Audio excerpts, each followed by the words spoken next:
1996. szeptember 6-a. Tupac Shakur a világ legsikeresebb hip-hop előadója. Szerintem semmiben nem volt rosszabb, mint a rock and roll királya Elvis Presley. Tupac volt a rap királya. Rajongók hada tartotta őt a legnagyobb gangster rappernek. Ő volt a városi amerikaiak dühös hangja. Azt mondom, igen, én is bűnöző vagyok. Azért, mert a nyomornegyedből jöttem. Fekete Jézusnak nevezték, mintha azért küldték volna, hogy megmentsen minket. A rendőrök és vetélytársai a hip-hop világában azonban csak a fenyegetést látták benne. Tudjátok, Amerika felfalja a gyermekeit. Mindegy, mit gondoltok rólam, akkor is a gyermeketek vagyok. Gyakran mondogatta, meg fogok halni, de dicsfényben távozom el. És a profécia hamarosan valóra is válik. Íme Tupac Shakur élete utolsó óráinak története.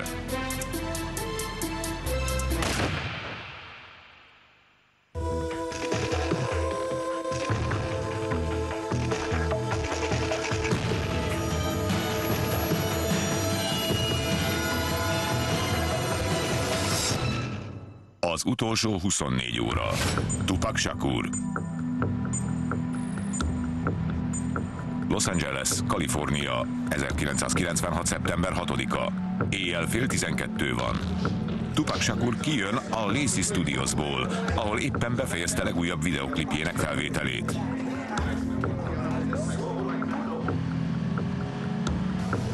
Tupacnak az elmúlt 6 évben 6 dala is a legjobb 10 között szerepelt. Ezt a sikerhullámot más előadók csak irigyelhetik.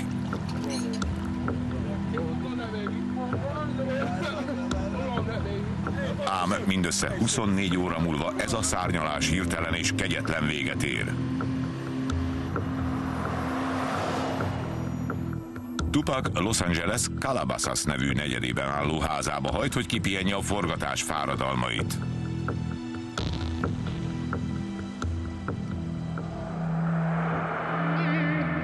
Reggel unokatestvére Jamal El-Essén emlékezteti, hogy el kell utazniuk Las Vegasba.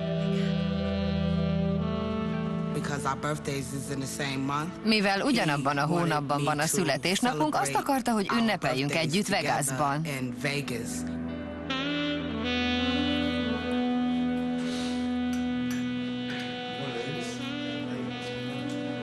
Tupac egy boxmeccsre megy Vegasba, aztán fellép egy helyi klubban.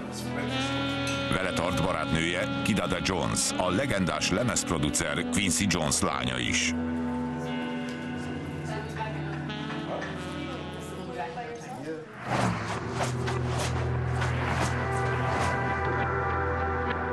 Néhány óra múlva útnak indulnak. Tupac azonban nem lelkesedik túlságosan az utazás iránt. Pac nem akart menni, egyértelmű volt. Volt valami családi ügye, amit el akart intézni Atlantában, úgyhogy nem volt nagyon lelkes, hogy Vegasba kell mennie. Menedzsere biztatására azonban Tupac elfogadja a tervet. Ez lesz élete utolsó utazása.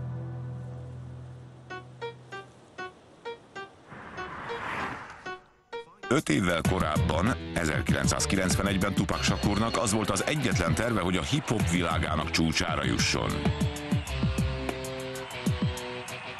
Első albumával, a Tupacalypse Now-val jól is haladt ebbe az irányba. Kezdettől fogva szoros kötődést alakított ki a rajongóival, az utcák világának rideg valóságáról reppelt. Amikor elkezdte írni a sorokat, vagy a szája elé emelte a mikrofont, ott valahol Isten működött.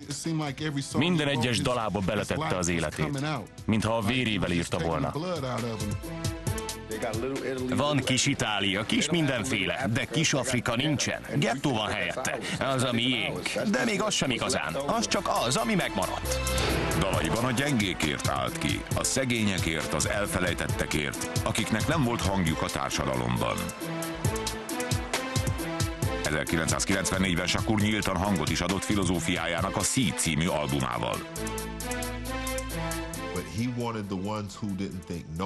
Azt akarta, hogy azok, akik azt hiszik, senki nem törődik velük, lássák, hogy ő viszont igen. Thug life, olyasmit jelent, hogy bűn az élet. A Thug life nem csak nekem szól, nektek is. Mindenkinek. Benne van minden szemét, amit a társadalomtól kaptok. A Thug Life a választásról szól. Ha valaki rosszul választ, olyan életet kap, ami nem fog neki tetszeni. A Thug Life azt jelenti, hiába sok akadály, akkor is megcsinálom. Tupac még a bőrére is rávarratta politikai hitvallását. Minden tetkója jelentett valamit. Volt rajta 50 néger AK-47-esekkel. Úgy gondolta, 50 fekete férfi bármire képes, ha elhatározzák, hogy együtt húznak egy irányba. A rajongók beleszerettek a nagyszájúságába, hogy egyáltalán nem volt hajlandó finomítani az üzenetein. Lázító volt, őrült. Sikoltoztak a srácok a koncertjein. A lányok letépték magukról a bluest. A fiúk pisztollyal szalutáltak neki. Igen, ez mind megtörtént. De hát ez a hip-hop és ez a rock and roll. Tupac nem csak a gettóbelieket vonzotta. Hatással volt a fehér, középosztálybeli, kertvárosi fiatalokra is, akiknek tetszett a másik világ veszélyessége. Lehet, hogy az energiája volt, vagy a lendülete, vagy a lelkesedése, vagy valami más. Az biztos, hogy megtalálta a hangot férfiakkal, nőkkel, feketékkel és fehérekkel, fiatalokkal és öregekkel. A Tupac az emberek figyelmét akarta, hát abból jutott neki bőven. Csak nem mindig a megfelelő okból. Ahogy egyre följebb jutott, a hip-hop világ néhány tagja irigykedni kezdett rá. Tupac Shakur kezdett ellenségeket gyűjteni. A hip-hopban minden a versenyről szól. Én jobb vagyok nálad. Nekem több csajom van. Szinte akkora versenyzés folyik, mint a sportban. Hatalmas egók küzdenek egymással. Egyenes út vezet a romboláshoz. A rap mániákus rivalizálása és az erőszak hamarosan eléri Vegas csillogó utcáit is, és valaki megdönti uralkodó királyát.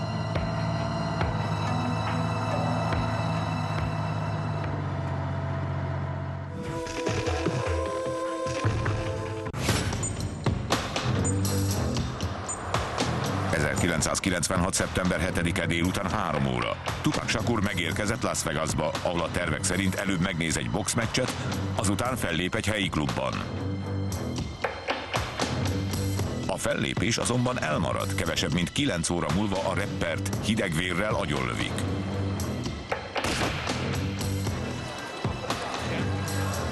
Tupac a hotelszobában hagyja barátnőjét és unokatestvérét, és a boxmeccsig hátralévő időt a kaszinó asztaloknál tölti. Oldalán ott van testőre és bizalmasa, Frank Alexander. Átmentünk az MGM-be, ahol rulettezett és kockázott. Nyert is rendesen, jól ment neki. Pacnak volt vagy 10 rugó a zsebében. Nagyon égethette már, mert nagyon igyekezett megszabadulni tőle.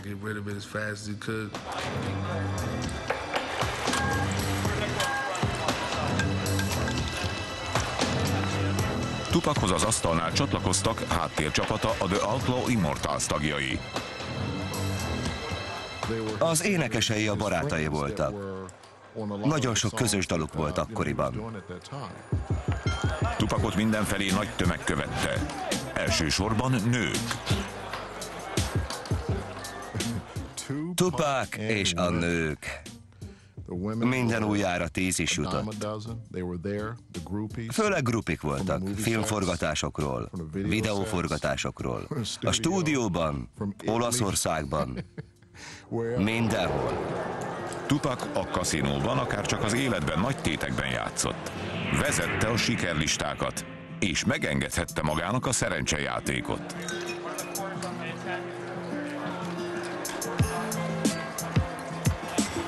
Pedig 25 évvel korábban New York kelet-harlemi részén kevesen fogadtak volna az ifjú Tupac Shakur jövőbeni sikereire. Édesanyját, Afeni Shakurt, a radikális fekete párducok mozgalom tagját 20 társával együtt letartóztatták, és azzal vádolták, hogy helyi épületek felrobbantására készültek. A Tupakkal terhes Afenit végül felmentették, miután már közel 15 hónapot töltött a rácsok mögött. 1971. június 16-án adott életet Tupac Amaru Shakurnak, akit egy inka forradalmáról nevezett el. A név fénylő kígyót jelentett.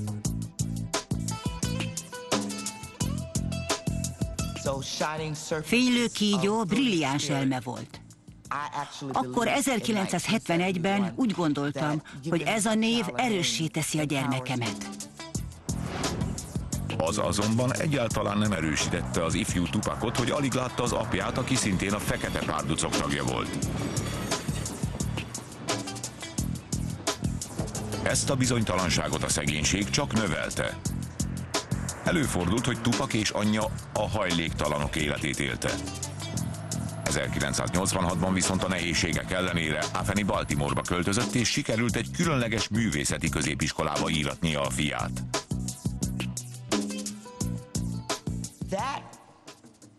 Nagyon jó élmény volt Tupac számára, mert az iskola összes tanulója művész volt.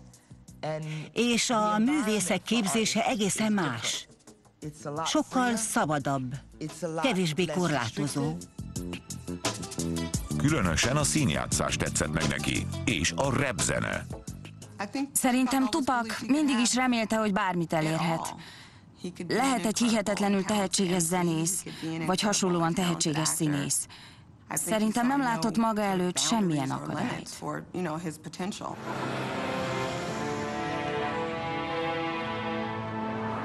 ...1988. júniusában, hogy megvédje fiát a családi bonyodalmaktól, Afeni az ország másik végébe küldte egy barátjukhoz, a kaliforniai Marin Citybe. A 16 éves kamasz azonban hamar rájött, hogy cseberből vederbe került.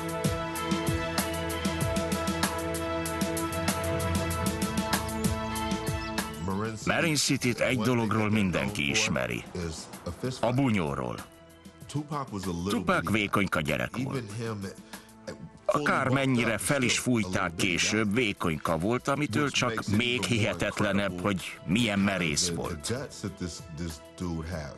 Nem félt sem férfitől, sem nőtől, gyerektől vagy állattól. Mert csak egyszer ölhetik meg.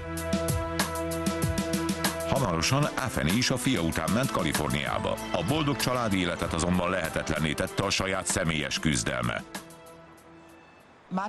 A gyerekeim és a közöttem lévő kötelék alapja az őszinteség és a bizalom. Ezt a köteléket pedig elszakította egy hazugság. Az, hogy drogoztam. Persze azt hittem, hogy tudom kezelni, de ez hazugság, amiért nagyon nagy árat fizettem. Nekem azok az idők egészen mások voltak, mert kábítószereztem. Én megtaláltam a választ, és nekem a válasz a crack volt. 17 évesen Tupac összeállt egy barátjával, és megalakították az első igazi együttesüket, a Strictly Dope-ot. Nem féltünk semmitől. Felugrottunk a színpadra, és már nyomtuk is. Nem kértünk ennyi vagy annyi kaját, ilyen vagy olyan mikrofont. Nem kellett limó, semmi. Csak adj egy mikrofont, tesó.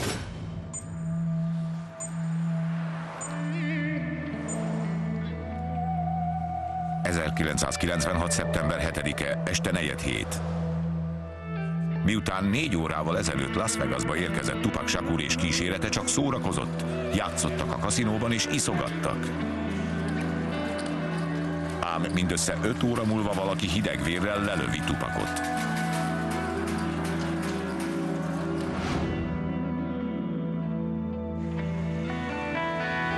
Menedzsere és egyben kiadója Suge Knight hívta előtt a nagy érdeklődéssel övezett nehézsúlyú címmérkőzésre, amit Bruce Sheldon és Tupac közeli barátja Mike Tyson vívott egymással.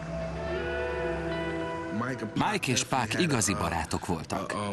Különleges kapcsolat volt köztük. Mindannyian Tyson rajongói voltunk.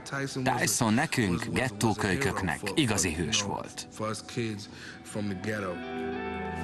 Tupac érkezésük pillanatától ragaszkodott hozzá, hogy barátnője Kidada és unokatestvére Jamala maradjon a szállodában. Ez csak fiúbuli lesz.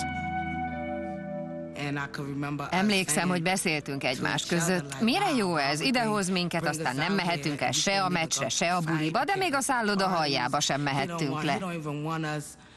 De ő szinte könyörgött nekünk, hogy ne menjünk le, maradjunk a szobában.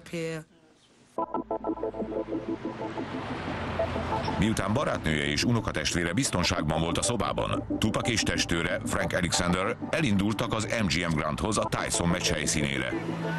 Tupac számára azonban a bejutás sem volt könnyű. Egy csomó ember állt ott sorba a bejutásra várva. És ahogy mentünk, hallottuk, Tupac, Tupac! Suttogták, ez Tupac! Aztán ott voltak a grupik, a rajongók, és sikoltozni kezdtek, Tupac! Átvágták magukat a tömegen, de a testőr nem csak a rajongók miatt aggódott. A híres rappernek voltak ellenségei is. Legújabb dala, a Hit 'em Up, gúnyos támadás volt rappertársa Biggie Smalls ellen, és felkavarta az indulatokat a hip-hop közösségben. Frank Alexander emiatt nagyon aggódott. Mondtam Pacnak, Pac tesó, mi ez a dal? Azt mondja, hú tesó, hallottad? Elég laza, mi? Mindenhol nyomják. Teli vannak a klubok vele, tesó, király lesz. Én megmondtam neki, Pac öregem, több biztonsági kell. Egyedül kevés leszek hozzád. Alexander az MGM őreit hívta erősítésnek. Tupac a szembenállásra építette a karrierjét. Az erőszakos fenyegetés egyáltalán nem volt számára szokatlan.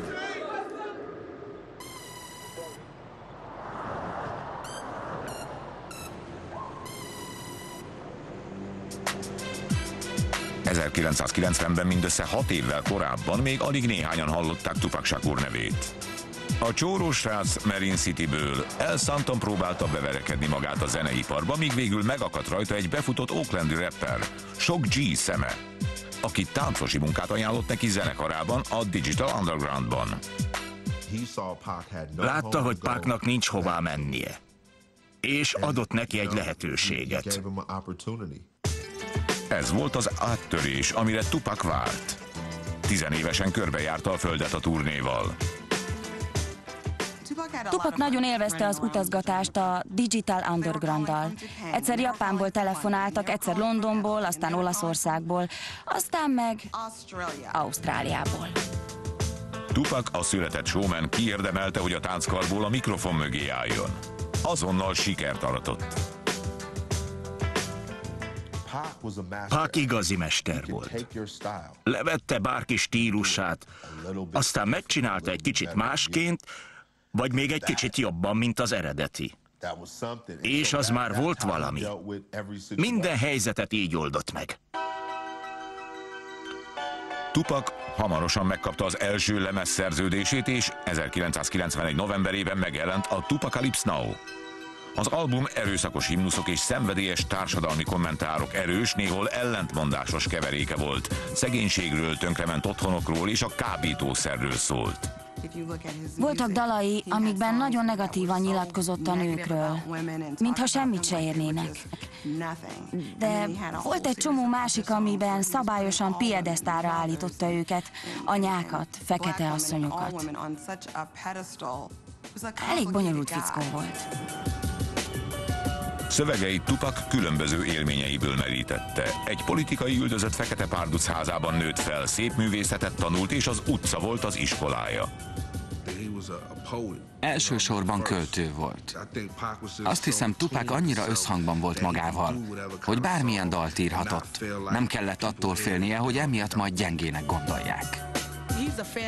Saját maga nagy rajongója volt, azt mondta, ezt figyeld, mit írtam, Istenem, de ügyes fiú, és pont így mondta, Istenem, de ügyes fiú, figyelsz, Jamala, milyen jól nyomom. Aztán idézett valamennyit a dalból, és aztán, de jó vagyok, kicsinálom őket. Én meg, Pac, tiszta őrült volt. Tupac gyerekkora óta arról is ábrándozott, hogy színész lesz. 1991-ben ezt az álmát is valóra váltotta. Főszerepet játszott a kritikusok által is elismert Hosszú Lé című filmben. Kijött a Hosszú Lé. Elmentem megnézni. A lányok sikoltoztak. Király volt. Azt látni kellett. Onnantól, hogy játszani kezdték a Hosszú Lét, mindenki Puckról beszélt. Nyilvánvaló volt, hogy nagy dolgok várnak rá. Azzal a szereppel többet ért el, mint a zenével. Lejött a lépcsőn, szétcsapta a lábait, meg a karját, megrázta az ékszereit, felhajtotta a gallérját, és azt mondta, már életemben legenda lettem. Mire én? Azt a Puck, 10 év múlva te leszel a leghatalmasabb ember Amerikában. Mire ő? Na, csak figyelj! Tupac dolgai jól álltak. A rákövetkező évben édesanyja, Afeni Shakur immár tisztán és józanul visszatért az életébe. Ismét egy család voltak. Rájöttem, hogy amikor egy gyerek azt mondja, te vagy az anyám, hatalmat ad az élete fölött, és ezt a hatalmat vissza is vonhatja. Az én gyerekeim visszavonták, de én nem vettem vissza. Ők adták vissza nekem. Az örömbe azonban üröm is vegyült. 1992-ben Tupacot letartóztatták, mert állítólag rátámadt egy limuzinsofőrre. 1993-ban azzal vádolták meg, hogy baseballütővel vert meg egy másik rappert. Egy újabb incidens következményeként a vád fegyveres támadás volt Ellen Hughes rendező ellen. Atlantában, bár később kiengedték, 2 szolgálaton kívüli rendőr állítólagos lelövésért tartóztatták le. Úgy tűnt, Tupac Amaru Shakur túlságosan is komolyan veszi a gangster imidzsét.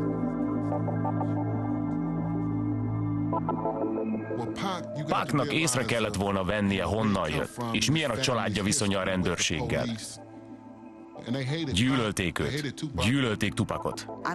Nem tudom, hogy a meggyőződése az igazi fekete párduc szíve miatt, nem tudom, de Tupac ki nem állhatta a rendőröket. Tudom, hogy szikrányi tisztelet sem volt benne. Miért utálták annyira a rendőrök? Mert Tupac nyelvet öltött rájuk, sőt. Mr. Shakur, mondana valamit? Dehogy is. Thug life, bűn az élet. Ennyi a mondani való. Nem értem, mit jelent. Puck mindig úgy érezte, hogy statisztikai adat lesz belőle. De azt mondta, ha statisztikai adat leszek, mert Amerika annyira kibabrál velem, én leszek a leglátványosabb statisztikai adat a világon. Úgy tűnt, a küzdelem a művész Tupac és az utcai bűnöző Tupac között a sötét oldal javára dőlt el. És hamarosan egy meleg nyári estén, Vegas utcáin, ez a sötétség végleg elnyeli.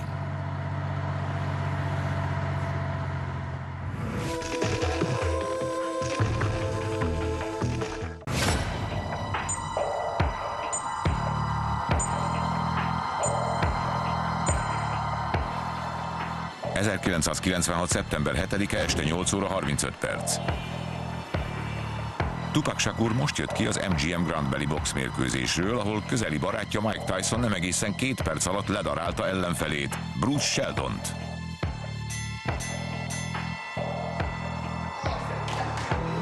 Tupacot Suge Knight kíséri. Menedzsere és a Death Row lemezkiadó tulajdonosa. Velük van Tupac testőre, Frank Alexander, és a Death Row Records több munkatársa. Mindenki látja, hogy Tupac teljesen felpörgött a boxmeccstől. És csak pesgett. Öregem, 50 ütés, 50, érted? És kiütötte. Ahogy a csapat belép az MGM Grand előcsarnokába, Suge Knight egyik Death Row alkalmazottja üzenetet ad át Tupacnak. Suge egyik embere, Trevonnak hívták, odajött, és Tupac jobb fülébe súgott valamit. Trevon kiszúrt egy férfit a szálloda haljában, aki állítása szerint pár héttel korábban kirabolta őt. Az ember ráadásul a Southside Crips banda tagja volt, amelyik egy másik nagy Los Angeles-i csapat, a Bloods esküdt ellensége. A Death Row állítólag az utóbbival állt kapcsolatban. Tupac Shakur, a gangster rap királya úgy döntött, hogy móresre tanítja a férfit. És Puc rárontott. És dur.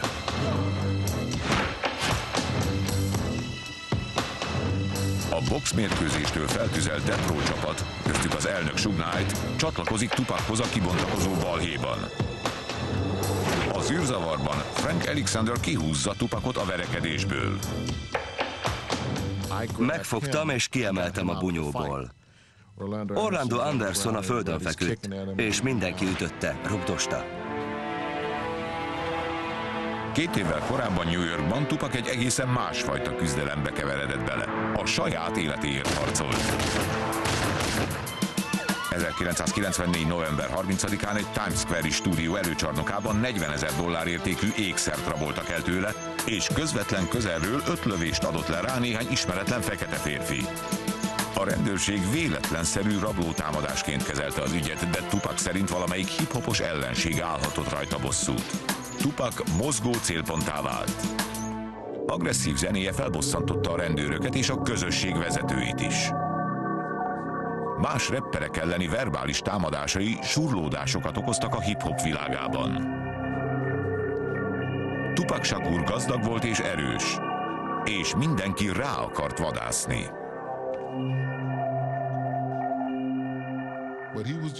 Egyszerűen nem volt hajlandó meghúzni magát. Ilyen volt, sosem hátrált meg. Ezt imádtam benne.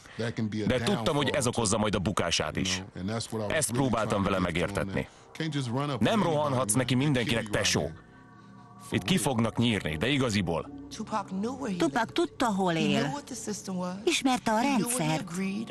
Tudta, hogy ebből mit hajlandó elfogadni, és mit nem. De azt is tudta, ha nem gyűjt elég tőkét egy kapitalista társadalomban, sosem teheti azt, amit akar. Tupacra egyre jobban ráégett bűnöző imidzse. A lövöldözés 5 sebet ütött rajta. A legsúlyosabb egy szétszakadt artéria volt a combjában. Tupac megfizetett azért, mert nem csak írt az erőszakról, de bele is keveredett. Az egész az imidzsem miatt van. Semmi közöm hozzá, csak az imidzsemről szól. Ez az MTV, a sajtó, ők alakítottak ilyenre. Most meg ugyanezért a képért pusztítanának el. Lemezeket adok el, ezzel keresem a pénzt. Ne hagyják magukat becsapni, ez nem az igazi életem. Annak nem ilyennek kellene lennie. Ilyen gonosztevőknek semmi keresni valójuk az életben. Nem lehet egy rapper gyilkosságokért okolni. Akkor Arnold Schwarzeneggert kellene okolni a Terminátorban megölt emberekért, érted? Hogy lehetne egy rapper a hibás, amikor ő csak beszél róla, a színészek pedig meg is mutatják. Mégsem hibáztatják őket. A műtét után mindössze 5 órával az orvosok tanácsa ellenére Tupac Shakur elhagyta a kórházat. Más gondjai is voltak. A rappernek bíróság elé kellett állnia, mert egy 19 éves lány erőszakkal vádolta. Ezt ő kitartóan tagadta. Mit keresek én a bíróságon? Tönkreteszik az életemet. De itt vagyok és végigcsinálom, mert bízom az amerikai igazságszolgáltatásban. A szodómia és a fegyverhasználat vádja alól felmentették. Bűnösnek találták viszont abban, hogy erőszakosan megérintette a nő fenekét. Ez szexuális bűncselekménynek számított. Rajongói szerint a törvény példát akart statuálni Tupac Shakurral.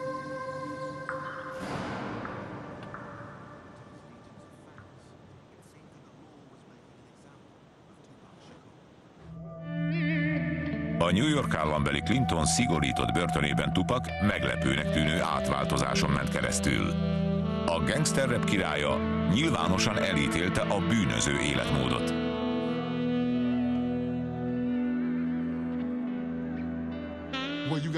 Azt azért tudni kell, hogy a börtönben elgondolkodik az ember. Bármit megtenni, hogy kiszabaduljon onnan. Úgyhogy nekem, amikor megtagadta a Thug Life-ot, az olyan volt, hogy csak játszottam. Engedjetek ki innen. A kijutás azonban nem volt olyan egyszerű.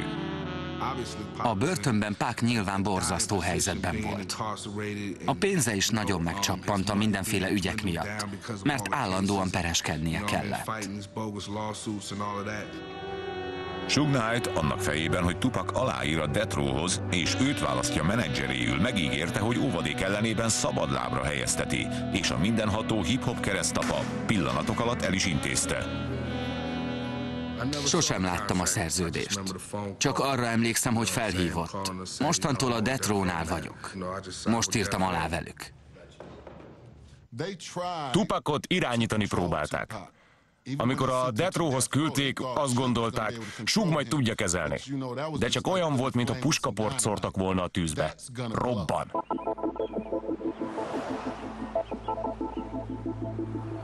A Death Row az elegáns Los Angeles-i Peninsula Hotelbe vitte Tupacot, hogy összeszedje magát és újra talpra álljon.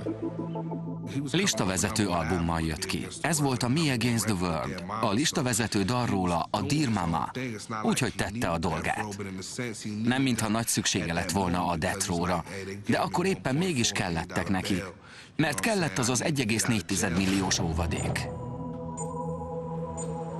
1996. szeptember 7-e este 9 óra Las Vegas. Miután összevertek egy állítólagos Crips bandatagot az MGM Grand Hotel hajában, Tupac és kísérete visszavonul, hogy átöltözzenek, mielőtt elindulnak a Klub 662-be, ahol a terv szerint Tupac fel fog lépni. Nem egészen 3 óra múlva azonban Tupac Shakur már halott lesz.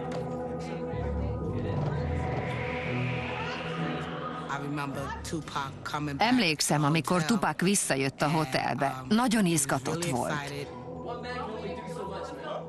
Feljött és azt mondta, Jamala, nem fogod elhinni, kiütöttem egy tagot. Pont úgy, ahogy Mike Tyson csinálta volna.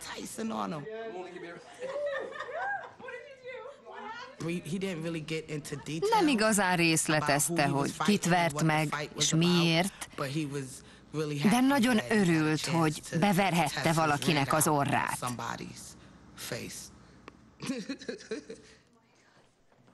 Készülődés közben Tupac úgy dönt, nem veszi fel a golyóálló mellényét, pedig ez egy hasznos holmi annak, akinek ilyen sok ellensége van.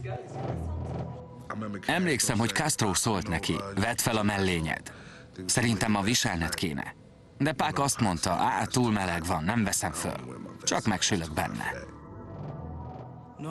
Általában sosem ment ki nélküle, de akkor nem vette fel.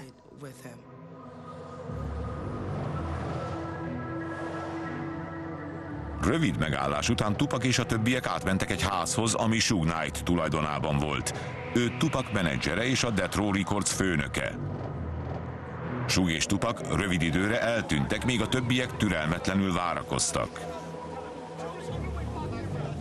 Nem tudom, mit csinált akkor Tupac és Suge. Csak azt tudom, hogy mi indulásra készen vártunk.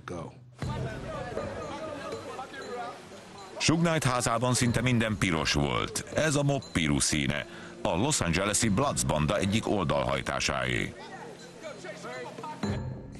Sok pirosat viselt. Ez volt a kedvenc színe. Comptoni volt.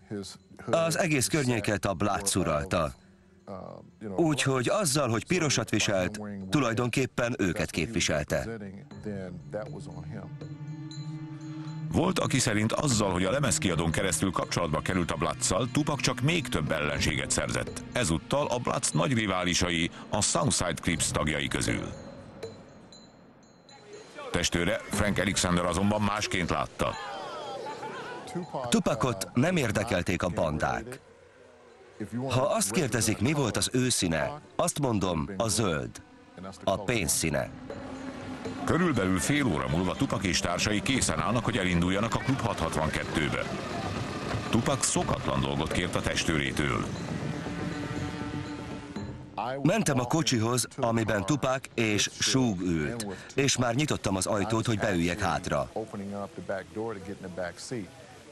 Pac megállított, és azt mondta, vigyem inkább a Lexust, amiben az Outlaws ül, mert hogy inni fognak, és nekem kell majd visszahozni őket, miután vége van a bulinak a 662-ben. Tupac váratlan döntésének oka Suge Knight kérése volt, aki bizalmasan akart beszélni sztár rapperével. A konvoj elindul a Vegas-i utcákon a Klub 662 felé egy olyan koncertre, amit már sosem adnak elő. Alig egy éve Tupac legyőzhetetlennek tűnt. Túlélte a New York-i lövöldözést, túlélte a börtönbüntetést egy szigorított fegyintézetben, és népszerűbb volt, mint valaha. Első albuma a Death Row-nál, az All Eyes on Me a listák elejére röpítette. 3 héten belül platina lemez lett belőle. A siker ellenére Tupac eldöntötte, hogy ha eljön az ideje, nem újítja meg szerződését a Death Row Records-szal.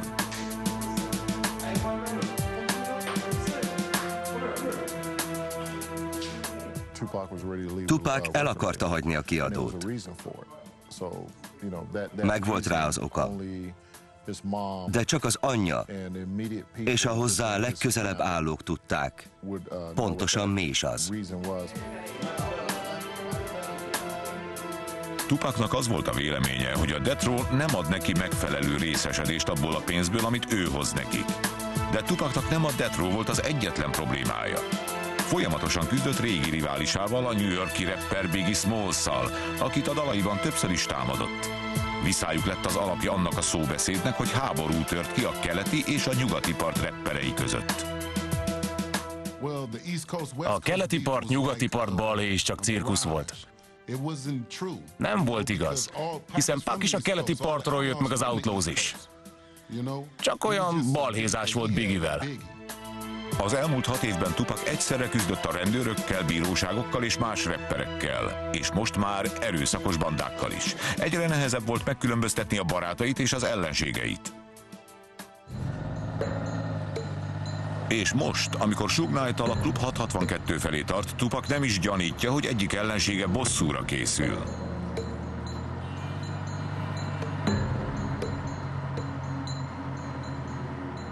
Elértünk a Flamingóhoz, és bekanyarodtunk jobbra. A kova sarkán pedig megálltunk a lámpánál. Tupac testőre a hátsó autóban követi az araszoló konvojt. Tupac persze most is magára vonja a rajongók figyelmét.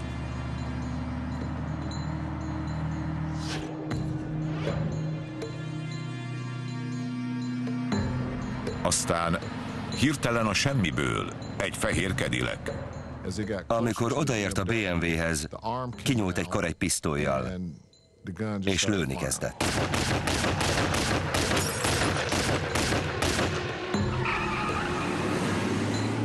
Suge autójára záporoznak a golyók. Közülük 4 Tupac testébe fúródott.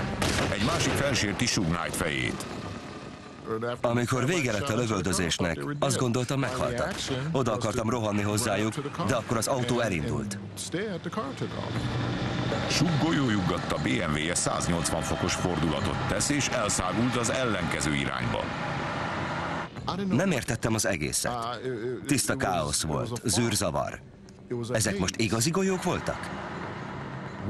Tényleg rálőttek a fiúkra? A sérült autó kereke hamar kidurrant, és a kocsi rövidesen megállt. Rövid életében immár másodszor Tupac Shakur ismét a halállal néz farkasszemet.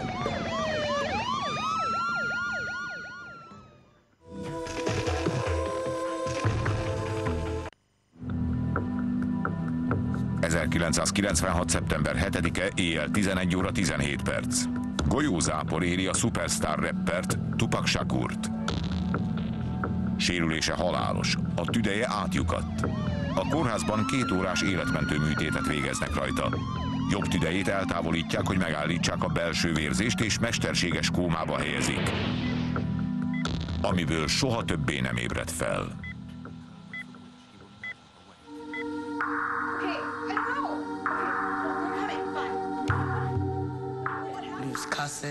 Átkozódtunk, sírtunk, dühöngtünk, és az futott át az agyamon, hogy ugyanezt egyszer már átéltük New Yorkban. Láttam Jamalán, hogy kemény éjszakája volt, és akkor elkezdődött. Egyre jöttek az emberek. Emlékszem, hogy mindig volt valaki az ágyánál. Amikor bementem hozzá, mesterséges kómában volt. Egy percig sem gondoltam, hogy meg fog halni. Egy pillanatig sem merült fel bennem, hogy meghalhat.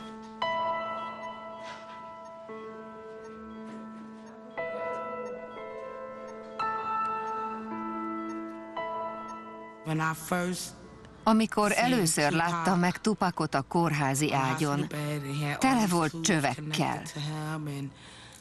Akkor már tudtam, hogy küzdenie kell az életéért. Tupac 6 napon át feküdt kómában. Ez alatt családtagjai felváltva virrasztanak az ágya mellett. Nem voltak hajlandóak beletörődni az elkerülhetetlenbe.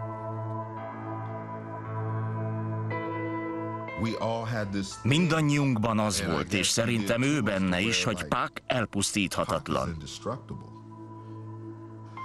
Amikor másodszor is lelőtték Las Vegasban, azt gondoltuk, de hiszen ő Pac. Ám 1996. szeptember 13-án mindössze 25 éves korában Tupac Shakur rövid, de erőszakos élete váratlan véget ért. Halála sokakat megviselt. Mi folyik Amerikában, ha csak így meghalhatsz az utcán? Végre van valaki, akinek sikerül, és ő így ér véget. A Tupac meggyilkolása ügyében folytatott nyomozás közben folyamatosan falakba ütközik, mert a tanúk nem hajlandók együttműködni. Rengeteg elmélet születik arról, ki húzhatta meg a ravaszt. Egyesek szerint a Crips állt bosszút az MGM hajában kapott verésért. Mások Tupac régi ellenfelére, Biggie Smallsra mutogattak, akit 7 hónappal később szintén lelőttek. Megint mások egy Suge Knight-féle összeesküvést emlegettek, hiszen ő tudott róla, hogy Tupac el akarja hagyni a Death Row Recordsot. Bármi is az igazság, Los Angeles utcáin Tupac halála után elszabadult a pokol. 10 nap alatt 12 lövöldözés tört ki a rivális bandák között. 3-an meghaltak, és 22 embert letartóztattak.